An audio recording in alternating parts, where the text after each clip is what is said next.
Who has commissioned that village? An incredible developer. From Boston? No, from Pittsburgh, the Hillman Company.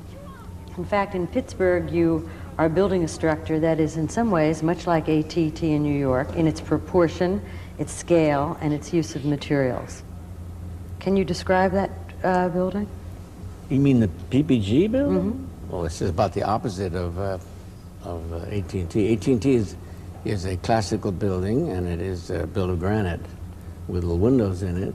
PPG is all built of glass, as you can imagine why. It's the Pittsburgh Plate Glass Company. Mm-hmm. So the entire building is glass, but the details are Gothic. I mean, it has little spires on it.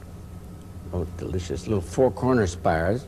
This has peaks like Pugin's House of Parliament, you know, or any English church.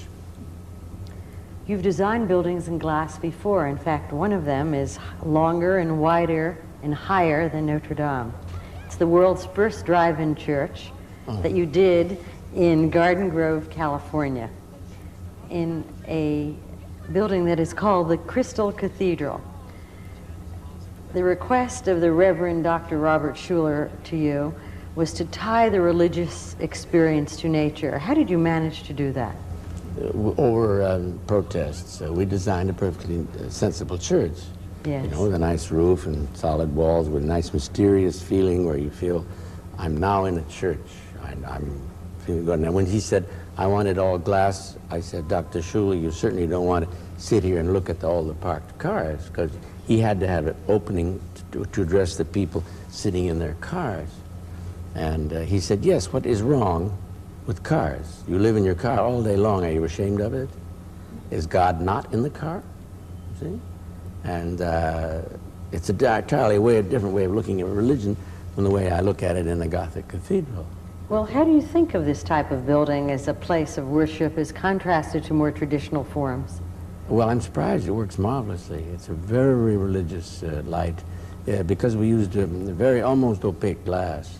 It's all like working underwater. You've been underwater long enough to know that lovely feeling? You know, aren't the type? Not keen on that. Oh, well, go snorkeling sometime. Oh, I've done that. Oh, well, you know that beautiful light? Yes. That's the light in this church, see. And then it's covered with... Is that something that you do?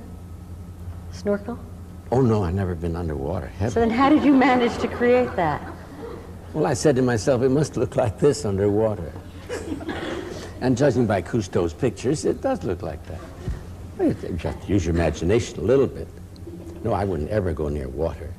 But what this does, you see, is to sparkle with these little white lines. They aren't little, they're great big things, but there's so many of them. And they're so far away that they look very, very, very small. And you look off into one of those corners, and it's a long way away. See? And it does work religiously.